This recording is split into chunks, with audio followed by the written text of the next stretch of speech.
Assalamualaikum warahmatullahi wabarakatuh. Kita lanjut lagi ya. Nah, sekarang kita akan bahas tentang material-material yang ada secara lebih rinci. Nah, yang pertama kita akan bahas tentang konduktor nih. Nah, tadi kan sempat dibahas ya, kalau konduktor ini dia punya nilai konduktivitas yang tinggi ya, sehingga muatan-muatan di dalam material tersebut dapat bergerak dengan bebas. Nah, sekarang misalnya kita punya plat konduktor seperti ini. Nah, terus kita kasih sumber tegangan luar misalnya ya, yang menyebabkan hingga adanya medan listrik nih. E kecil ini menunjukkan medan listrik dari sumber eksternal. Nah, medan listrik ini dia akan menyebabkan muatan-muatan yang di dalam plat konduktor ini dia akan bergerak, karena kan dia menghasilkan gaya ya untuk memindahkan muatan. Nah, dia akan bergerak kemana? Tentunya yang muatannya positif akan bergerak sesuai dengan arah medan listrik tadi. Ya, kalau medan listriknya ke kanan, nanti muatan-muatan positif dia akan ikut bergerak juga ke sebelah kanan di si material. Nah, sedangkan muatan negatif yang lawannya itu dia akan bergerak ke arah yang berlawanan dari medan listrik tersebut. Jadi muatan yang negatif dia akan ada di sebelah kiri di sini. Nah, di pertemuan kemarin kan saya sempat bahas kalau misalnya kita ngasih gaya nih ke suatu muatan atau ke suatu benda, tentu si benda tersebut akan memberikan gaya juga kan, gaya dengan arah yang berlawanan. Kalau misalnya di sini ada benda terus kita dorong ke arah sana, nah ini kan misalnya ada F nih ke arah kanan, nah si benda ini pasti akan memberikan juga gaya yang melawan kan ke arah sini, dengan besarnya sama tapi arahnya berbeda. Nah, begitu juga dengan muatan di dalam konduktor ini. Saat dia terkena gaya dari medan listrik, si muatan yang positif nih ya, salah satunya contohnya, dia kan pasti akan bergerak ke arah sana kan si muatannya. Nah, si muatan ini sebetulnya dia juga memberikan gaya yang arahnya berlawanan ke arah sebelah kirinya. Anggap aja dihasilkan medan listrik sebesar EI ini, medan listriknya akibat gaya berlawanan dari setiap muatan tersebut. Nah, berhubung si EI dan EE tadi di bagian dalam sini besarnya sama, hanya arahnya saja yang berlawanan, sehingga mereka dapat saling menghilangkan nih. Hingga nanti akhirnya medan listrik di dalam di dalam konduktor itu akan sama dengan 0, karena kan akan saling mengurangi ya, saling mengcancel. Jadi untuk konduktor salah satu cirinya dia punya medan listrik di dalam konduktor tersebut itu sebesar 0. Kayak gitu. Nah, kalau untuk muatannya sendiri, tadi kan muatannya dia pada pindah ya. Kalau yang positif pindah ke sebelah kanan sana, dan yang negatif pindah ke sebelah kiri. Hingga nantinya si muatan-muatan itu akan menempel di permukaannya konduktor tadi. Nah, karena mereka semuanya sudah menempel di sisi kiri dan kanan, nah sehingga muatan listrik di dalam konduktor itu sendiri itu akan jadi sama dengan 0. Karena udah saling pindah ya, yang positif, muatan positif pindah ke sisi sebelah kanan dan muatan yang negatif pindah ke sisi sebelah kiri, sehingga densitas muatan di dalam konduktor itu akan sama dengan 0 kayak gini, kayak gitu. Jadi ciri untuk konduktor di dalam konduktor ini, dia cirinya medan listriknya akan sama dengan 0, densitas muatannya 0, dan berhubung E nya 0, otomatis beda potensialnya pun akan sama dengan 0 gitu. Nah, terus kalau misalnya ada yang nanya, terus medan listrik di konduktor ini yang akan kita analisis yang mana dong, kalau misalnya yang di dalamnya sendiri udah 0. Yang akan kita bahas ke depannya adalah medan listrik konduktor yang ada di permukaan konduktor itu sendiri, kayak gitu. Nah, medan listriknya akan seperti apa? Tentunya akan bergantung dengan material di sebelah konduktor ini.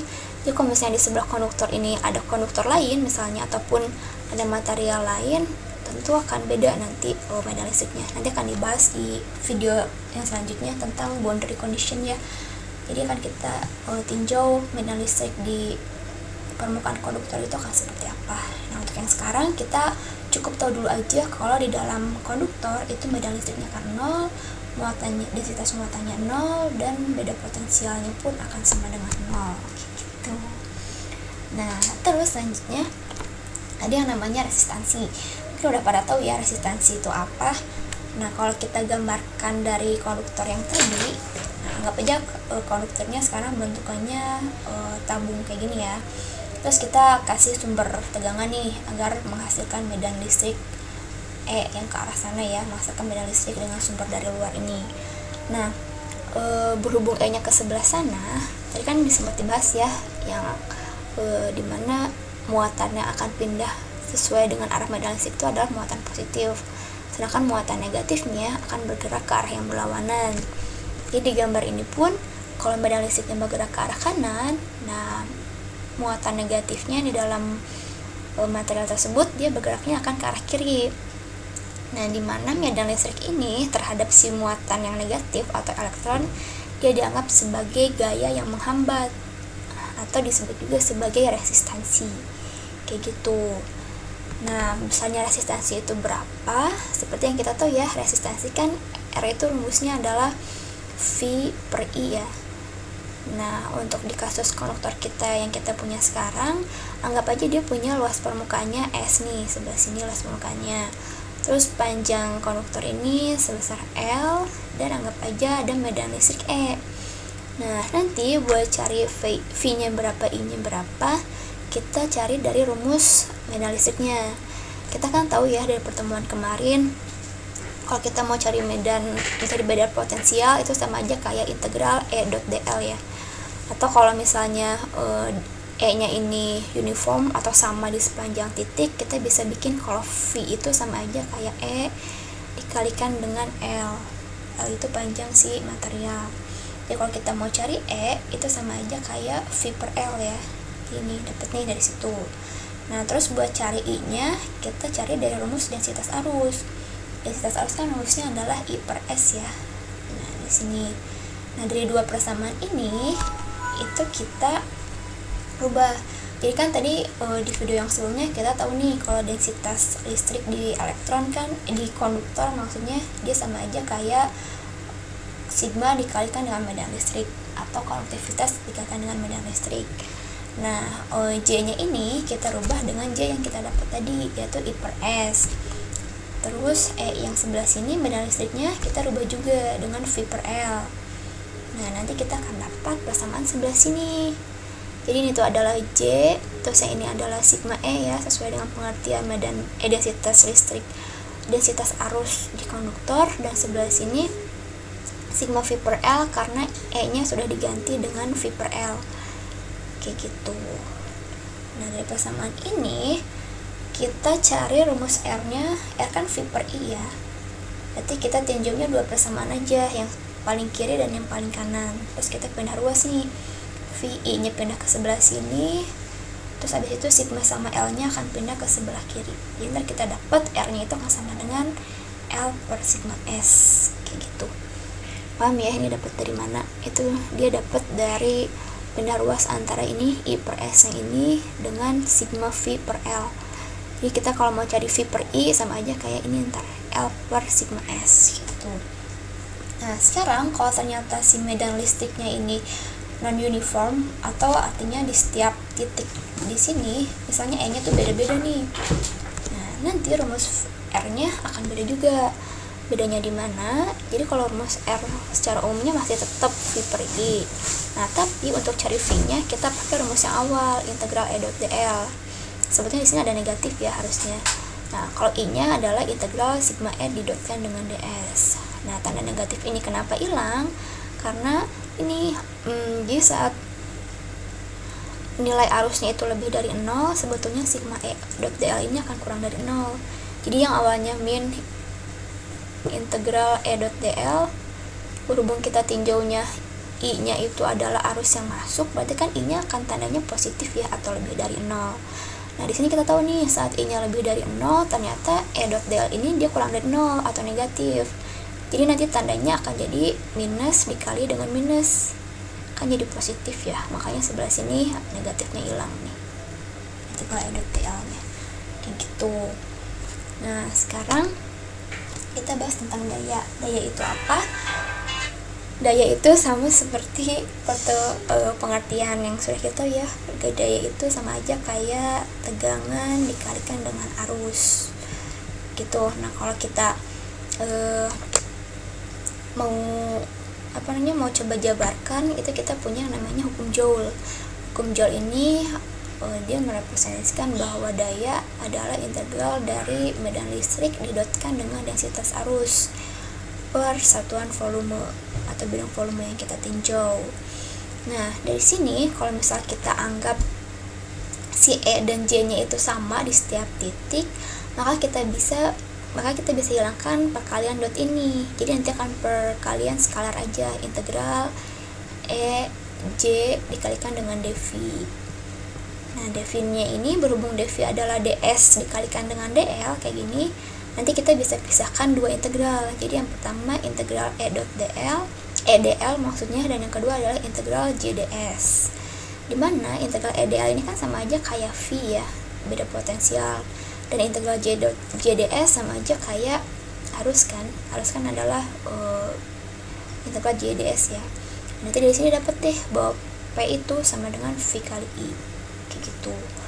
Nah, berhubung V ini sama aja kayak I kali R ya, I kan sama aja kayak I dikali dengan R. Makanya ntar kalau IR ini kita masukkan ke sini, kita bisa dapat P itu sama aja kayak I kuadrat R kayak gitu. Sama aja sih kayak pelajaran waktu SMA ya.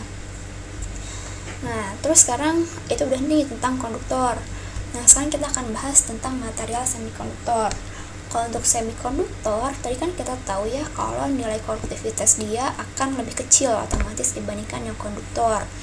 Nah, kenapa bisa seperti itu? Karena di semikonduktor untuk rumus konduktivitasnya kita menambahkan ini, ada rho H dikali dengan mu H. H itu apa? H itu sama kayak kalau di bahasa Inggris dia namanya hole ya. Atau dia itu adalah muatan yang besarnya sama dengan elektron, hanya tandanya berbeda gitu. Jadi kalau di konduktor kan tadi konduktivitas itu sama aja kayak minus rho E dikali dengan mu E kan. Nah, kalau di semikonduktor kita tinjau juga nih si hole-nya. Jadi nanti rho E dikali mu E ini akan ditambahkan juga dengan rho dari si hole dikalikan dengan mobilitas si hole tersebut gitu. Maka otomatis nanti nilai konduktivitasnya akan lebih kecil kan dibandingkan yang konduktor kayak gitu. Nah, semikonduktor ini dia ada dua jenis nih, ada yang N tipe sama ada yang P tipe. Bedanya apa? Kalau semikonduktor tipe N itu dia semikonduktor yang yang menerima tambahan elektron. Sedangkan semikonduktor tipe P dia adalah semikonduktor yang menerima penambahan hole kayak gitu. Nah, sekarang kita bahas yang terakhir adalah di elektrik. Di elektrik itu apa? Jadi di elektrik itu dia masuk ke dalam isolator, di mana dia tidak bisa menghantarkan listrik. Tapi di elektrik ini dia bisa menyimpan energi listrik kayak gitu. Besarnya energi listrik yang disimpan ini berapa? Nanti akan kita bahas ya. Jadi sebelumnya kita tahu dulu nih, di dalam di elektrik tuh sama aja dia ada muatan positif dan muatan negatifnya gitu. Nah, di pertemuan kemarin kan kita tahu ya kalau antara muatan positif dan negatif, kalau misal ada jarak D di sini, dia kan berarti dia adalah dipol ya si muatan ini. Nah, dari dipol ini kita bisa tahu nih besarnya momen dipol, dimana momen dipol itu sama aja kayak Q dikali dengan D, atau besarnya muatan tersebut dikali dengan jarak antara dipolnya ya, antara muatan positif dan negatifnya. Nah, kalau misalnya di dalam material di elektrik kita dipolnya itu ada sebanyak N pasang, banyak ya pastikan dipolnya. Nah, maka nanti besar momen dipolnya akan sama aja kayak gini, kita jumlahin semuanya, Q1D1 tambah Q2D2 dan seterusnya. Kalau kita bikin sigma kan ntar bentuknya kayak gini ya, sigma dari K dari 1 sampai N dikalikan dengan QK dikali dengan DK maksudnya gitu. Jadi ini tuh merepresentasikan jumlah dari momen dipol yang ada dalam material di elektrik. Nah, dalam di elektrik itu kita juga punya yang namanya polarisasi. Polarisasi itu apa? Polarisasi itu kalau secara fisis dia sama aja kayak momen dipol per satuan volume di elektrik. Jadi kalau misal kita punya di elektrik nih besarnya segini ya, nah terus kita mau tinjaunya hanya sebesar segini aja nih, ini kan dia sama aja kayak dV ya atau delta V, satuan luas volume terkecil. Nah, dari satuan terkecil ini kita bisa tahu nih di sini kira-kira momen dipolnya berapa. Nah, jumlah momen dipol per satuan terkecil itu dia namanya adalah polarisasi. Jadi polarisasi adalah ini kan tadi rumus untuk jumlah momen dipol ya. Nah, kalau polarisasi adalah jumlah momen dipol per satuan luasan terkecil dari dielektrik kita. Makanya nanti rumusnya P sama dengan momen dipol per delta V gitu. Nah, polarisasi ini buat apa? Sebetulnya bisa kita lihat dari sini. Jadi kalau di elektrik dia ada dua jenis nih, ada yang bersifat non-polar dan bersifat polar. Nah, jadi polarisasi itu untuk di elektrik yang non-polar dia akan menyebabkan, misalnya gini nih, di elektrik kan tadi ada dipol ya, ada muatan positif dan negatifnya berpasang-pasangan. Misalnya nih, ini di elektrik kita nih, dia kan negatifnya misalnya dia di sekitarnya ini, sedangkan positifnya ada di dalam sebelah sini ya. Ya, saat kita kasih medan listrik ke arah sana, ke arah kanan, dengan adanya polarisasi ini dia menyebabkan si muatan kita juga geraknya akan sama searah dengan medan listrik kita, jadi ke arah sana. Makanya bentukannya akan lebih pipih ya di sebelah kanan sini, karena dia menunjukkan dia akan gerak ke arah kanan juga si muatan kita. Nah, jadi nanti arah dari dipolnya akan sesuai atau akan sama dengan arah medan listrik tersebut. Nah, untuk yang di elektrik polar bedanya apa? Untuk di elektrik polar sebetulnya dia awalnya arahnya selalu pas atau selalu permanen, maksudnya ini misalnya awalnya arahnya ke sana nih, si dipol ini, momen dipol, si dipol ini ya, negatif sama positif. Nah, saat diberi medan listrik ke arah kanan misalnya, nanti dia akan mengikuti juga nih, nanti bentuknya akan berubah jadi kayak gini. Jadi pergerakan muatan negatif ke muatan positifnya akan sama juga dengan arah si medan listrik yang kita berikan, kayak gitu. Nah, terus karena adanya polarisasi, maka besarnya electric flux density pada dieelektrik itu beda dari dielectric flux density biasa. Jadi kalau misalnya di pertemuan kemarin kita tahu D itu sama aja kayak epsilon 0 dikalikan dengan medan listrik. Nah, kalau sekarang pada dieelektrik, berhubung sekarang ada pengaruh polarisasi, dimana polarisasi ini kan dipengaruhi oleh medan listrik juga kan tentunya, sehingga nanti besarnya D akan ditambahkan dengan polarisasi kayak gini. Nah, polarisasinya ini tuh apa? Tadi kan kita tahu ya, polarisasi itu rumusnya yang sebelah sini.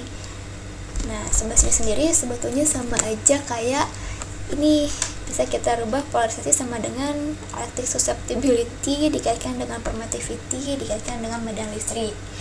Jadi electric susceptibility itu dia merepresentasikan seberapa sensitif sih material di elektrik tersebut terhadap medan listrik. Jadi kan tadi kalau yang non polar kan dia sensitif ya. Maksudnya kalau saat awalnya bentuknya seperti ini, saat kita kasih medan listrik ke arah kanan, dia akan sensitif nih, dielektriknya akan berubah pergerakan muatannya. Nah, seberapa sensitifnya dielektrik, material dielektrik itu tadi disimbolkan dengan konstanta ini XE ya, electric susceptibility kayak gitu. Nah, ini nilai atau persamaan matematis dari P yang ini, kalau kita masukkan ke persamaan D yang di atas, kita bisa dapat nih D itu sama aja kayak epsilon 0 E tambah XE kali epsilon 0 kali dengan E. Terus bisa kita sederhanakan jadi bentuk seperti ini ya, kita keluarkan epsilon 0 dan E nya. Nah, nanti kalau misalnya bagian dalam sini kita asumsikan dia adalah epsilon R atau relative permittivity, nanti akan berubah D nya jadi seperti ini. Nah, terus kalau misalnya kita anggap juga ini nih epsilon R ini sebagai epsilon biasa, jadi nanti rumus D itu sendiri sebetulnya adalah epsilon dikali dengan medan listrik, dimana epsilon ini sendiri dia merupakan relative permittivity dari material dielektrik dikalikan dengan ini epsilon 0. Epsilon 0 kan nilainya udah ada ya, yang 1/36 pi ya, atau 10 pangkat 9 itu epsilon 0 kayak gitu. Jadi untuk material dielektrik, kalau misalnya ditanya berapa sih electric flux density atau berapa sih D-nya, jadi D-nya itu adalah epsilon dikalikan dengan medan listrik, dimana epsilon ini menunjukkan atau merupakan perkalian dari epsilon 0 dikalikan dengan epsilon R. Jadi nanti setiap material dielektrik dia punya epsilon R masing-masing kayak gitu, karena dia adalah relative permittivity ya, beda-beda di setiap material. Nah, untuk yang kemarin sebetulnya rumusnya sama aja kayak gini untuk yang di free space ini. Cuman untuk free space dia punya epsilon R-nya adalah 1, sehingga saat epsilon R sama dengan 1 kan sama aja kayak D itu sama dengan epsilon 0 dikalikan dengan E ya. Nah sebetulnya di sini juga ada epsilon R gitu kalau untuk yang free space, hanya epsilon R nya ini nilainya adalah 1, jadi nggak ditulisin kayak gitu. Nah sekarang yang terakhir, dielektrik sendiri dia ada 3 jenis nih, ada yang linear, isotropik, dan homogeneous. Apa bedanya? Jadi kita kan punya ini ya, tadi punya rumus electric flux density itu kayak gini. Kalau dielektriknya dia disebut linear itu apabila nilai D-nya bervariasi linear terhadap E. Di sini jadi kalau misalnya D-nya naik, E-nya juga akan ikutan naik kayak gitu ya. Nah, berhubungan secara linear. Nah, kalau misalnya isotropik artinya antara D dan E ini dia arahnya sama. Jadi epsilonnya ini positif ya nilainya. Sedangkan kalau yang homogeneous artinya nilai epsilonnya selalu sama di setiap titik. Jadi kalau misalnya kita punya material dielektrik gini, dia kan pasti punya nilai epsilon ya. Nah sedangkan kalau misalnya kita bikin material kita tuh ada 2 jenis epsilon, yang satu epsilon 1, yang kedua ini material lain disebutnya epsilon 2. Maka otomatis nanti nilai epsilon di sini kan beda ya. Nah sehingga dia tidak disebut homogen. Dia akan disebut homogen kalau emang nilai epsilonnya tuh sama di setiap titik. Artinya hanya ada satu jenis material dielektrik di situ. Kayak gitu. Nah udah, untuk yang video kali ini sampai sini dulu, nanti kelanjutannya akan dibahas lagi di video selanjutnya. Sekian, assalamualaikum warahmatullahi wabarakatuh.